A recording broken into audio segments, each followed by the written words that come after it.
Chapter start कर रहे हैं sexual reproduction in flowering plant. ठीक है, एक बात पहले ही बता दूं कि जितने भी इस चैप्टर में एग्जांपल्स हैं, बीच बीच में कंफ्यूजन करने वाले जितने भी एग्जांपल्स हैं उनके लिए बिल्कुल चैप्टर के लास्ट में, इस वीडियो के लास्ट में एक सरप्राइज है। ठीक है, तो एग्जाम्पल के लिए सरप्राइज है लास्ट में। ठीक है, तो स्टार्ट करते हैं। सबसे पहले स्टार्ट करेंगे हम मेल पार्ट के साथ, फिर फीमेल पार्ट की तरफ, फिर फर्टिलाइजेशन की तरफ, है ना, पोलिनेशन करवा के फिर अपना एंड में। ठीक है, देखो मेल पार्ट में क्या होता है, हमारे पास स्टेमन होता है, हमारे पास क्या होता है, स्टेमन होता है, ये पूरा स्टेमन है। अब स्टेमन के अंदर क्या है, ये अपनी डंडी सी जो है ये फिलामेंट है और ये अपना एंथर है। मैं फिर से बोल रहा हूं, आप इसमें कंफ्यूज हो गए फिलामेंट और स्टेमन। बिल्कुल क्लियर रहना कि स्टेमन है, स्टेमन के अंदर क्या है, फिलामेंट प्लस एंथर। अब देखो एक एंथर के अंदर कितने लोब होते हैं, 2 लोब प्रेजेंट होते हैं, इसीलिए इसको बोलते हैं बाय लोब्ड कंडीशन बोलते हैं। ठीक है, और हर एक लोब के अंदर 2 थीका प्रेजेंट हैं, 2 थीका, इसलिए क्या बोलते हैं, डायथीकस बोलते हैं, है ना। तो कितने टोटल थीका हो गए, 4 थीका हो गए एक एंथर के अंदर। ठीक है, बिल्कुल फ्लो समझो, एंथर के अंदर 2 लोब, एक लोब के अंदर 2 थीका। अब हर एक थीका के अंदर क्या प्रेजेंट होता है, माइक्रोस्पोरेंजियम। देखो जब भी मेल के रिलेटेड बात की जाए तो बोला जाएगा माइक्रो, है ना, और फीमेल के रिलेटेड मीगा, है ना। यह माइक्रोस्पोरेंजियम वहां हो जाएगा मीगास्पोरेंजियम, माइक्रोस्पोर मीगास्पोर, कुछ इस तरीके से। ठीक है, तो हमारे पास एंथर के अंदर कितने आगे, 4 माइक्रोस्पोरेंजियम आ चुके हैं, 4 माइक्रोस्पोरेंजियम आ चुके हैं। देखो हमने जो माइक्रोस्पोरेंजियम किया उसके बाहर 4 लेयर होती है, उसकी सराउंडिंग 4 लेयर से बनी।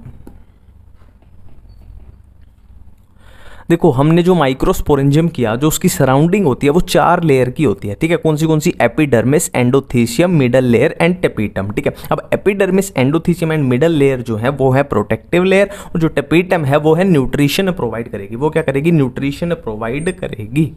अब देखो माइक्रोस्पोरेंजियम तक हम पहुंच चुके थे। ठीक है, अब माइक्रोस्पोरेंजियम के अंदर क्या होता है, स्पोरोजिनस टिश्यू होता है, और स्पोरोजिनस टिश्यू के अंदर क्या है, माइक्रोस्पोर मदर सेल, एमएमसी यानी माइक्रोस्पोर। मेल की बात करें तो माइक्रोस्पोर। ठीक है, अब एमएमसी के अंदर होगी मियोसिस। तो मियोसिस के बाद देखो एक सेल से, मियोसिस के रिजल्ट से एक सेल से कितनी सेल बनेंगी, 4 सेल बनेंगी। 4 मतलब टेट्राड बनेगा, माइक्रोस्पोर का यहां बन गया टेट्राड बन गया। ठीक है, अब ये टेट्राड मतलब 4 जो आपस में चिपकी हुई सेल है, ये एक दूसरे से अलग अलग जब हो जाएंगी तो क्या बन जाएंगी, पोलन ग्रेन बन जाएंगे, और पोलन ग्रेन को ही हम बोलते हैं क्या, मेल गेमेटोफाइट। अब यहां पे एक सिंपल सी बात है, कॉमन सेंस की बात है कि जहां मियोसिस हुई उससे नीचे की स्ट्रक्चर क्या होंगी, सारी हैप्लॉइड होंगी, और मियोसिस से ऊपर क्या होंगी, डिप्लॉइड होंगी। ठीक है, अब पोलन ग्रेन अपने पास तैयार है। पोलन ग्रेन के बारे में एनसीईआरटी में ये कुछ चीजें लिखी हुई हैं कि कुछ स्पीशी के पोलन ग्रेन एलर्जी कोज कर सकते हैं, ब्रोंकियल इन्फेक्शन कोज कर सकते हैं। ठीक है, और क्या है, पोलन एलर्जी का एग्जांपल दिया हुआ है कि पार्थेनियम और कैरेट ग्रास के जो पोलन ग्रेन है वो एलर्जी कोज करते हैं। और क्या लिखा हुआ है पोलन ग्रेन के बारे में,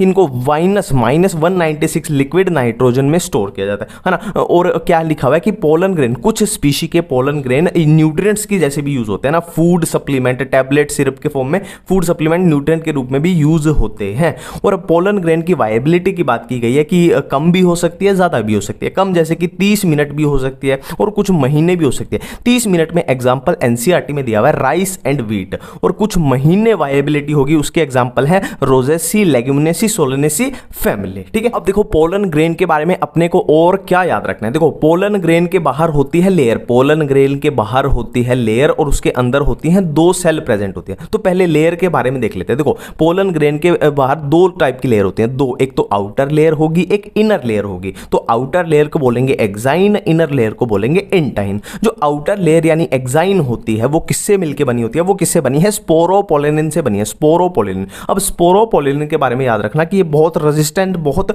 हार्ड स्ट्रक्चर है, मतलब इस पे कुछ भी असर नहीं करता, ना एंजाइम इस पे असर करते हैं, ना माइक्रोबियल एक्टिविटी, है ना, टेम्परेचर को भी ये झेल सकते हैं, बहुत हार्ड स्ट्रक्चर है। ठीक है, अब देखो एक होता है जर्म पोर, सिंपल सी बात है। देखो आउटर लेयर है पोलन ग्रेन की एक्साइन। अब ये एक्साइन जहां पे एब्सेंट होगी, तो जहां पे एक्साइन एब्सेंट होगी वहां पे स्पोरोपोलिनिन भी एब्सेंट होगा, तो उसी पोर को बोलते हैं जर्म पोर, है ना, जहां पे एक्साइन एब्सेंट होगी अपने। ठीक है, नेक्स्ट है इनर लेयर। इनर लेयर कैसी होती है, थिन होती है, कंटिन्यूस होती है। कंटिन्यूस मतलब इसमें पोर प्रेजेंट नहीं है, मतलब एब्सेंट नहीं है। थिन है क्योंकि ये हार्ड स्ट्रक्चर थी, ठीक है, ये थोड़ी थिन होती है। किससे मिलकर बनी है, सेलुलोज एंड पेक्टिन से ये मिलकर बनी है। और पोलन ग्रेन के अंदर 2 सेल की बात करें तो कौन सी, एक वेजिटेटिव सेल, एक जनरेटिव सेल। ठीक है, वेजिटेटिव सेल कैसी होगी, बिगर होगी, ये होगी स्मॉलर होगी। इसमें क्या है, रिजर्व्ड फूड होता है, अबंडेंट फूड होता है। ठीक है, और लार्ज इरेगुलर न्यूक्लियस इसका होता है। और ये क्या है, देखो एक तरीके से ये छोटी सी है, ये बहुत बड़ी है, तो एक तरीके से जनरेटिव सेल वेजिटेटिव सेल के साइटोप्लाज्म में फ्लोट करती है, साइटोप्लाज्म में फ्लोट करती है, ठीक है। अब देखो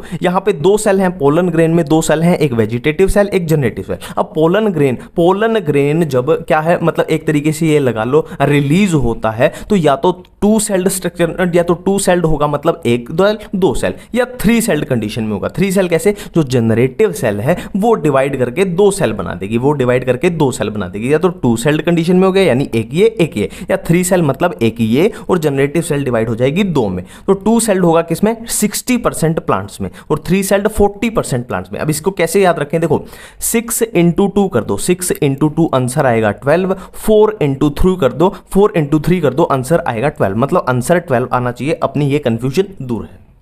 अब देखो हम मेल पार्ट कंप्लीट कर चुके हैं, अब हम करने वाले हैं फीमेल पार्ट। फीमेल पार्ट में हमारे पास क्या आएगा, सिंपल है, स्टिग्मा स्टाइल ओवरी। क्या आएगा, स्टिग्मा स्टाइल ओवरी, ठीक है। अब यहाँ पे सिंपली क्या है, इन दोनों डायग्राम्स में यही दिखा हुआ है कि देखो मल्टी कार्पेलरी ओवरी मतलब जिसमें एक से ज्यादा कार्पेल होंगे, हो ना। और सिन कार्पस, देखो ये ए में ये क्या है, पेपर में क्या है, सिन कार्पस दिखाई है, ठीक है। इसमें सिन कार्पस मतलब जुड़ी हुई है, सारे कार्पल आपस में जुड़े हुए हैं। और इसमें मल्टी कार्पेलरी मतलब एक से ज्यादा है। और क्या, एप्पो कार्पस में चेलिया का एग्जांपल दिया, एपोकार्पस मतलब जो कार्पल हैं एक दूसरे से फ्री हैं, इसमें कार्पल एक दूसरे से चिपके हुए हैं, इसमें कार्पल एक दूसरे से फ्री हैं, इतना सा बताया गया है, ठीक है। अब अपने को करना क्या है, जो इसमें काम है वो ये है ना, एनाट्रोपस ओव्यूल। ओव्यूल का अपने को काम है, देखो ये ओव्यूल आगे किससे जुड़ा है, ओवरी से जुड़ा है। ओवरी से किसके थ्रू जुड़ा है, यहाँ प्लेसेंटा, ठीक है। देखो ओव्यूल एक तरीके से क्या होता है, एक ह्यूमन का एग्जाम्पल देख लो, ये एक बच्चा है, बच्चा अपनी माँ से जुड़ा है किसके, प्लेसेंटा के थ्रू। अब देखो पूरा फ्लो समझना, यहाँ पे है अपने पास क्या है, ओवरी है, यहां पे फिर क्या आएगा, प्लेसेंटा आएगा, फिर क्या आया अपने पास फ्यूनिकल, फिर आया हाइलम, ठीक है। पूरा फ्लो समझना,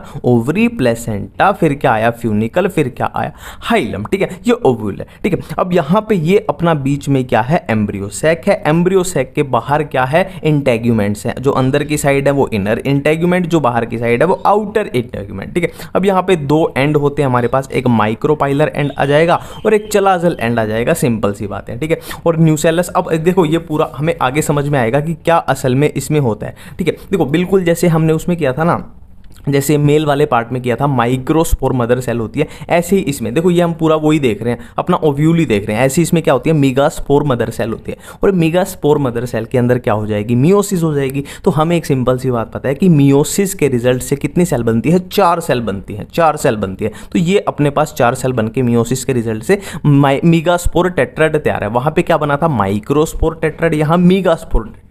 माइक्रोस्पोर टेट्राड में एक मजे की बात थी कि चारों के चारों क्या बन रहे थे, पोलन ग्रेन बन रहे थे। बट यहाँ पे टेट्राड मतलब 4 सेल में से क्या है, 3 क्या है अपनी डी जनरेट हो जाएंगी, 3 डी जनरेट हो जाएंगी, सिर्फ एक सेल बचेगी, ठीक है। एक सेल सिर्फ अपनी काम की बचेगी इसमें से। अब उस एक सेल के अंदर क्या है, न्यूक्लियस की डिवीजन हो रही, सेल की डिवीजन नहीं हो रही, सिर्फ न्यूक्लियस की डिवीजन होगी। न्यूक्लियस की डिवीजन होगी तो 2 न्यूक्लियस बन गए। अब इनमें ये भी डिवीजन करेगा, ये भी डिवीजन करेगा, तो ये 2 बना देगा, ये 2 बना देगा, 4 बन गए। देखो ये फिर वो ये बाई न्यूक्लिएट, ये क्या होगी, टेट्रा न्यूक्लिएट, फिर ये है ना 4 न्यूक्लिएट की स्टेज आ गई, फिर ये फिर से डिवाइड करेंगे, 8 न्यूक्लिएट की स्टेज आ गई, ठीक है। अब क्या होगा, देखो यहां तक मजे की बात है कि यहां तक सेल वॉल की फॉर्मेशन नहीं हुई है, एक तरीके से फ्री न्यूक्लियर डिवीजन हो रही है, सिर्फ न्यूक्लियस डिवाइड करें।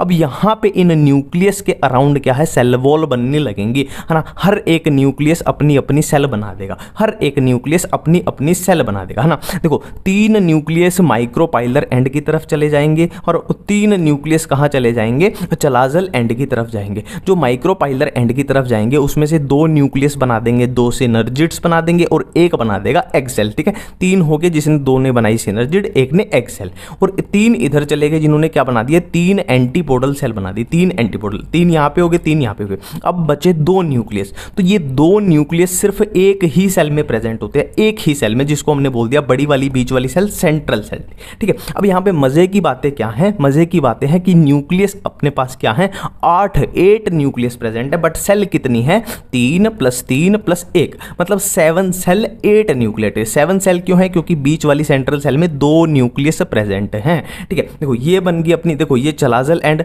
ये चलाजल एंड है, ये माइक्रोपाइलर एंड। माइक्रोपाइलर एंड पे 3 सेल कौन सी है, 2 सिनर्जिड्स हैं और 1 एग सेल है, 3, और इधर 3 कौन सी है, एंटीपोडल सेल। बीच में क्या है, पोलर न्यूक्लियर के साथ ये बड़ी वाली क्या है, सेंट्रल सेल सेल है अपनी, ठीक है। और यहाँ सिनर्जिड के बीच में ये फिलीफॉर्म अपरेटस भी प्रेजेंट होते हैं, ठीक है। इतनी बातें बिल्कुल अपने को समझ आ रही है, ठीक है। अब देखो पोलिनेशन 3 टाइप की, ऑटोगेमी, जिटोनोगेमी, जीनोगेमी, ठीक है। बिल्कुल भावनाओं को समझना। देखो एक प्लांट और एक उसी प्लांट के एक फ्लावर में मेल भी फीमेल भी, ऑटोगेमी। जिटोनोगेमी एक प्लांट है, सेम प्लांट है बट फ्लावर डिफरेंट है, फीमेल फ्लावर अलग है, मेल फ्लावर अलग है, जिटोनोगेमी। जीनोगेमी बिल्कुल पूरा प्लांट बिल्कुल अलग है, मतलब इस प्लांट पे एक प्लांट पे सिर्फ मेल मेल मेल होगा, है ना, और दूसरा प्लांट होगा जिसपे सिर्फ फीमेल फीमेल फीमेल होगा ना। देखो इसमें एक प्लांट एक फ्लावर, इसमें एक प्लांट 2 फ्लावर, इसमें प्लांट ही अलग हो गया, प्लांट अलग हो गया तो फ्लावर भी अलग हो ही जाएंगे, ठीक है। नेक्स्ट देखो एजेंट ऑफ पॉलिनेशन की बात करें तो बायोटिक एजेंट भी हो सकते हैं और एबायोटिक भी हो सकते हैं। बायोटिक मतलब जो जिंदा हैं, लिविंग बीइंग जैसे एनिमल्स।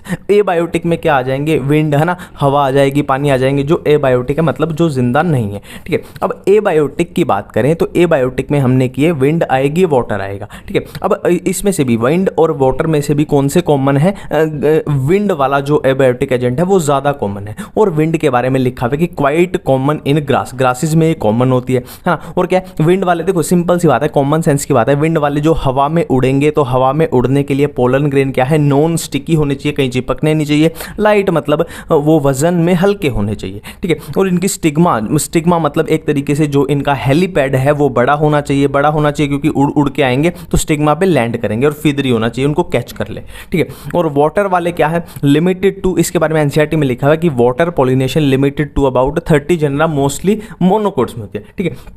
अब यहाँ पे याद रखना एक बात, जो भी एग्जाम्पल्स है, मैंने बोला था लास्ट में एक सरप्राइज है, जितने भी इस चैप्टर के एग्जाम्पल है उनके लिए लास्ट में एक सरप्राइज है, ठीक है। हम बात कर रहे हैं आउट ब्रीडिंग डिवाइसेस की, ठीक है। आउट ब्रीडिंग डिवाइसेस में सिंपली क्या करना है, prevent self pollination, self pollination को रोकना है। देखो सिंपल सी बात है, नॉन सिंक्रोनाइजेशन मतलब मेल जो पार्ट है वो अलग टाइम पे मैच्योर हो रहा है, फीमेल वाला अलग टाइम पे, तो सेल्फ पोलिनेशन रुकेगी।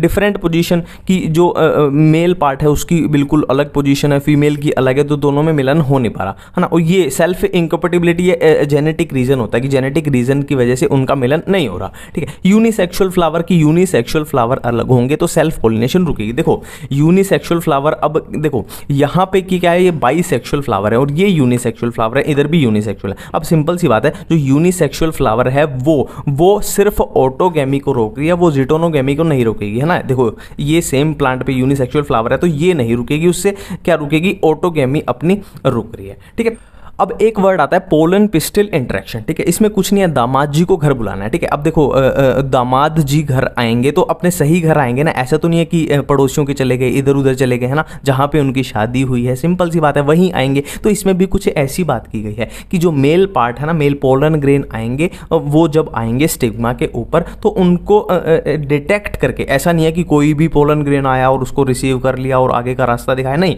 उनको डिटेक्ट किया जाएगा, चेक किया जाएगा कि ये सही है या गलत है। सही लगा तो आगे उसको गाइड किया जाएगा, अंदर दरवाजा खोल के उसको अंदर एंट्री मिलेगी और फिर उसकी खातिरदारी की जाएगी। अब क्या होगा, देखो अब क्या होगा, अब होनी है अपनी फर्टिलाइजेशन, होनी है, अब होनी है अपनी क्या, फर्टिलाइजेशन। तो फर्टिलाइजेशन में क्या आएंगे, 2 मेल गेमीट आएंगे, 2 मेल गेमीट आएंगे। तो 2 मेल गेमीट क्या करेंगे, एक मेल गेमीट, देखो एग मतलब क्या होता है, एक तरीके से जैसे ह्यूमन में ओवम होता है ऐसे एग होता है। एक मेल गेमीट इस एग के साथ फ्यूज कर जाएगा, एक मेल गेमीट क्या है, यहां से आएगा, इस एग के साथ फ्यूज कर जाएगा, और दूसरा मेल गेमीट इन 2 पोलर न्यूक्लियाई के साथ फ्यूज कर जाएगा। एक मेल गेमीट एग के साथ और एक मेल गेमीट पोलर न्यूक्लियाई के साथ फ्यूज कर जाएगा, सिंपल सी बात है, ठीक है। अब देखो जब ये फ्यूज करेगा ना, तो जो बाकी की सारी स्ट्रक्चर है ना, एंटीपोडल सेल हैं या सिनर्जिड्स हैं, फिलीफॉर्म एपरेटस हैं, ये सब कुछ क्या है, डीजनरेट होने लग जाएगा फर्टिलाइजेशन के बाद, ठीक है। अब देखो एक मेल गेमीट ने बीच में फ्यूज किया तो ये पहले ही क्या थी, 2n ये डिप्लॉइड स्ट्रक्चर थी ना, ये 2 न्यूक्लियस थे। अब क्या होगी, ये ट्रिप्लॉइड हो गया ना, 3 हो गए यहाँ पे, 2 पहले ही थे, एक मेल गेमीट और आ गया तो 3n स्ट्रक्चर होगी, और इसको हमने बोला प्राइमरी एंडोस्पर्म न्यूक्लियस। ये मैं बताऊंगा, टेंशन मत लो, ठीक है। और दूसरे मेल गेमीट ने कहाँ फ्यूज किया, यहाँ एग के साथ फ्यूज किया था, एग के साथ, और एग के साथ क्या बन जाएगा, अब जाइगोट बन जाएगा, सिंपल सी बात है। फर्टिलाइजेशन के बाद क्या बनेगा, जाइगोट बनेगा, सिंपल सी बात है। और ये सब डीजनरेट हो रहा है, डीजनरेटिंग एनर्जिड डीजनरेटिंग एंटीबॉडल सेल, ठीक है। अब देखो सेंट्रल सेल की क्या बन गई, प्राइमरी एंडोस्पर्म सेल, बीच में क्या बनेगा, ये एंडोस्पर्म बनेगा, कुल मिला के एंडोस्पर्म बनेगा, ठीक है। अब देखो यहां अपना जाइगोट बना, मतलब एक तरीके से ये अपना बच्चा बन के तैयार हो रहा है, और इस बच्चे को अब क्या चाहिए, न्यूट्रिशन चाहिए, खाना चाहिए, तो वो कौन प्रोवाइड करेगा, ये इतनी बड़ी जो सेल बनी है, एंडोस्पर्म बना है, ये उसको खाना प्रोवाइड करेगा, ये होता है एंडोस्पर्म का काम, ठीक है।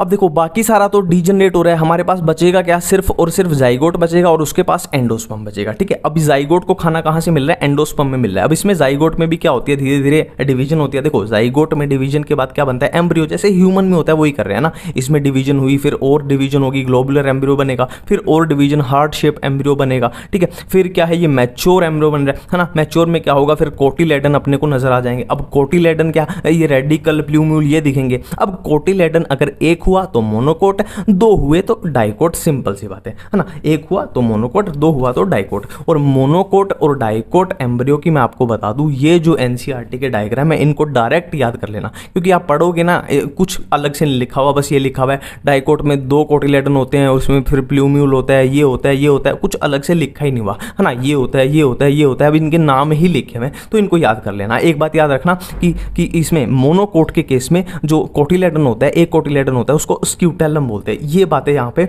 याद रखनी है, ठीक है। Sexual reproduction in flowering plants, इस चैप्टर में एनसीईआरटी में बहुत सारे एग्जांपल्स छुपे हुए हैं जो बार बार तंग करते हैं, तो इस एक वीडियो में सबको खत्म कर देंगे, ठीक है। और ट्रिक्स की टेंशन मत लेना, ऐसा मत सोचना कि ट्रिक्स भूल जाएगी, क्योंकि मैं वन लेटर या वन वर्ड की ट्रिक्स नहीं बनाता, पूरा लॉजिकल ट्रिक्स के साथ चलेंगे, है ना। जिस चीज की ट्रिक है उसको कंबाइन करके पूरा लॉजिक्स के साथ चलेंगे, ठीक है। स्टार्ट करते हैं। अब देखो सबसे पहली बात, नंबर ऑफ ओव्यूल में बी वन और मैनी। देखो ओव्यूल सिंपली क्या होता है, ओव्यूल आगे जाके क्या बनाएगा, सीड बनाएगा, तो सीड एक भी हो सकता है और मैनी भी हो सकते हैं। अब इसमें कुछ भी नहीं याद करना, सिंपली लॉजिक्स है। देखो वन, वीट, राइस, मैंगो, हमने वीट देखा है, वीट का प्लांट, उसमें क्या है, एक, उसमें एक ही सीड निकलता है। राइस में भी से एक उसमें एक ही सीड निकलता है। और मैंगो, एक मैंगो में एक ही सीड निकलता है, सिंपल है, लॉजिक था, कुछ याद नहीं किया। मैनी, पपाया, पपीते में देखा होगा कितने सारे बीज निकलते हैं। वाटरमेलन, तरबूज में भी कितने सारे बीज निकलते हैं, मैनी, ठीक है। और ऑर्किड्स में कितने सारे बीज होते हैं उसमें, ठीक है। तो इसमें कुछ भी याद करने जैसा नहीं था, लॉजिक्स पे है, कॉमन सेंस पे है, बिल्कुल क्लियर है। अब नेक्स्ट बात करते हैं, देखो वाटर पॉलिनेटेड प्लांट्स कौन से एनसीईआरटी में दिए हुए हैं। देखो एक केमिस्ट्री में अपने पास रिएक्शन होती है हेल-वोल्हार्ड-जेलेंस्की, ये रिएक्शन होती है HVZ, ठीक है। अब देखो ये एक साइंटिस्ट का नाम है ना, और ये केमिस्ट्री में रिएक्शन बना रहा था, ये साइंटिस्ट केमिस्ट्री में रिएक्शन बना रहा था, तो बहुत मेहनत करता था, ऑब्वियस सी बात है, तो बहुत मेहनत करता था, तो इसको पानी की प्यास भी बार बार लगेगी। इससे थोड़ा रिलेट हो जाएगा कि ये साइंटिस्ट है HVZ, ये बहुत मेहनत करता था केमिस्ट्री में, तो इसको बार बार प्यास लगती थी, मतलब ये वाटर याद आ जाएगा। तो वाटर पॉलिनेटेड प्लांट कौन से हैं, हेल-वोल्हार्ड-जेलेंस्की, HVZ, H से हाइड्रिला, V से वेलिस्नेरिया और Z से जूस्टेरा, बिल्कुल क्लियर है।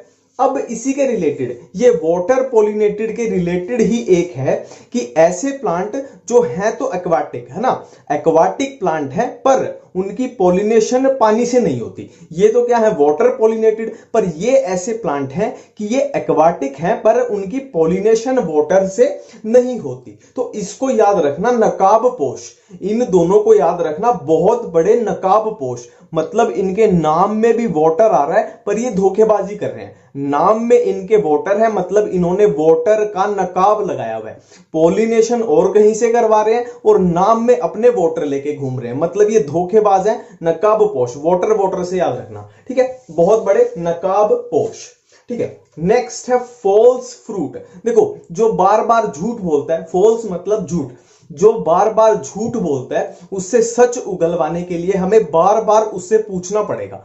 जो बार बार झूठ बोलेगा उससे बार बार हमें पूछना पड़ेगा कि सच बता। बार बार पूछना पड़ेगा मतलब, पूछना मतलब आस्क, आस्क की ये स्पेलिंग याद रखना, पूछना, ASC, आस्क। जो बार बार झूठ बोलेगा उससे बार बार पूछना पड़ेगा, ASC, A से एप्पल, A से एप्पल, S से स्ट्रॉबेरी, C से कैश्यू। क्लियर है, फॉल्स फ्रूट कौन से, एप्पल, स्ट्रॉबेरी, कैश्यू। नेक्स्ट है पेरिस्पर्म, में नेक्स्ट है पेरिस्पर्म, पेरिस्पर्म में इसको वर्ड को पकड़ना है, पेरिस्पर्म में पकड़ना है किसको, स्पर्म को पकड़ना है, और स्पर्म से क्या होता है, बच्चे पैदा होते हैं। पेरिस्पर्म में पकड़ा स्पर्म को, स्पर्म से क्या होता है, बच्चे पैदा होते हैं। बच्चे मतलब दो बच्चे हुए, हम दो हमारे दो, तो एक बच्चा ब्लैक पेपर, एक बच्चा बीट, बी फॉर बच्चे, B for black pepper and beet. बिल्कुल क्लियर है। नेक्स्ट है पार्थेनोकार्पी एंड एपोमिक्सिस। देखो यहां पे कंफ्यूजन होगी, बिल्कुल क्लियर रखना है। देखो पार्थेनोकार्पिक फ्रूट का मतलब है कि उसमें सीड अब्सेंट होगा, और एपोमिक्सिस का मतलब है फ्रूट अब्सेंट। इसको ऐसे याद रखना, हाँ, इसमें सीड अब्सेंट, इसमें फ्रूट अब्सेंट। अब देखो इसका एग्जांपल है बनाना। अब बनाना में सीड अब्सेंट होता है, इसमें याद क्या करना है, हमें पता ही है बनाना में सीड होता ही नहीं, तो कॉमन सेंस है। और इधर भी देखो आप, कॉमन सेंस लगेगी बिल्कुल। यहां पे क्या है, फ्रूट अब्सेंट। ग्रासिस, आपने ग्रासिस देखी है, घास देखी है, घास में कभी फ्रूट देखा है लगा हुआ, बिल्कुल भी नहीं देखा, कॉमन सेंस है। एस्ट्रेसी फैमिली, इसमें क्या आते हैं, जैसे सनफ्लावर है, सनफ्लावर पे आपने फ्रूट कभी देखा है लगा हुआ, नहीं देखा, तो ये कॉमन सेंस है, इसमें कुछ याद नहीं करना था। ठीक है, लास्ट है नॉन अल्ब्यूमिनस एंड अल्ब्यूमिनस। देखो इसको कैसे याद करना है, सिंपल है, इसमें भी कॉमन सेंस लगाएंगे, कोई ट्रिक नहीं है, बिल्कुल कॉमन सेंस है। देखो अल्ब्यूमिनस मतलब इनके पास एंडोस्पर्म बचा हुआ है, उसी को तो बोलते हैं एल्ब्यूमिनस। और नॉन एल्ब्यूमिनस का मतलब क्या होता है, इनके पास एंडोस्पर्म नहीं बचा हुआ। तो इसको ऐसे याद रखना कि जिनके पास एंडोस्पर्म बचा हुआ है वो जमीन पे खड़े हो गए, मतलब जमीन से ऊपर खड़े हो गए। और जिनके पास एंडोस्पर्म नहीं बचा हुआ मतलब उनके पास एनर्जी नहीं बची, मतलब वो जमीन पे पड़े हैं। तो जैसे पी है, ग्राउंड नट्स हैं, बीन्स हैं, आपने इनके पौधे देखे होंगे, मटर का पौधा या मूंगफली लगी या बीन्स, ये जमीन पे पड़े रहते हैं, जमीन पे ऐसे बिछे पड़े रहते हैं। और ये सारे जमीन पे खड़े हैं, कास्टर है, कोकोनट है, नारियल, व्हीट है जमीन पे खड़ी है, मेज है ये भी जमीन पे है, बार्ले जो है ये भी जमीन पे खड़े हैं। एंडोस्पर्म है तो खड़े हो गए, और इनके पास एंडोस्पर्म नहीं था मतलब एनर्जी नहीं था, ये जमीन पे बिछे पड़े हैं। तो इस तरीके से इनको याद किया जा सकता है। छोटी सी कंफ्यूजन है पर बार बार तंग करती है, पार्थेनोजेनेसिस, पार्थेनोकार्पी एंड एपोमिक्सिस। देखो तीनों में एक बात कॉमन है कि तीनों में without fertilisation, without fertilisation, without fertilisation. अब पार्थेनोजेनेसिस क्या है, formation of organism without fertilisation, और parthenocarpy formation of fruit without fertilisation, और एपोमिक्सिस क्या है, formation of seed without fertilisation. ठीक है।